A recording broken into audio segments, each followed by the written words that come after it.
Memanasnya suhu politik tanah air seiring kisruh para petinggi penegak hukum KPK dan Polri memicu keprihatinan pelaku usaha. Meski Presiden Joko Widodo meyakini kisruh antar penegak hukum yang terjadi saat ini tidak mengganggu iklim investasi di Indonesia. Persetuan yang terjadi antara institusi KPK dan Polri memang menjadi perhatian para investor. Meski bagi investor di sektor real, situasi saat ini dinilai masih cukup terkendali dibanding suhu politik saat pemilihan presiden akhir tahun lalu. Presiden Joko Widodo memastikan kisruh KPK dengan Polri belum mengganggu iklim investasi.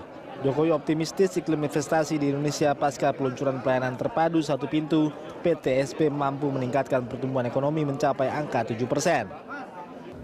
Kalau menurut saya nggak ada, tapi tanya ke investor. Sebelumnya Badan Koordinasi Penanaman Modal BKPM masih yakin target investasi sebesar 524 triliun rupiah bisa tercapai tahun ini. Meski Bank Dunia meramalkan tren investasi ke Indonesia menurun. Kepala Badan Koordinasi Penanaman Modal BKPM, Franky Sibarani menilai saat ini kepercayaan investor pada Indonesia masih cukup tinggi. Masa-masa krusial justru saat Pilpres tahun lalu. Karena pada periode itulah investor menyusun rencana bisnis untuk tahun ini. Karenanya investor akan tetap memutuskan tetap melanjutkan rencana investasi di Indonesia. Beberapa investor yang komunikasi dengan kami, mereka sebutnya begini, bahwa tensi politik pada waktu Pilpres itu jauh lebih tinggi dibanding sekarang.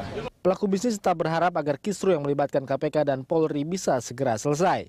Kasus ini menjadi acuan bagi pelaku usaha dalam menilai kemampuan Presiden dalam memimpin Indonesia 5 tahun ke depan. Jika terus berlarut, investor bisa mempertanyakan kepastian hukum di Indonesia. Anggi Natalia, Ali Amran, Berita 1 Jakarta.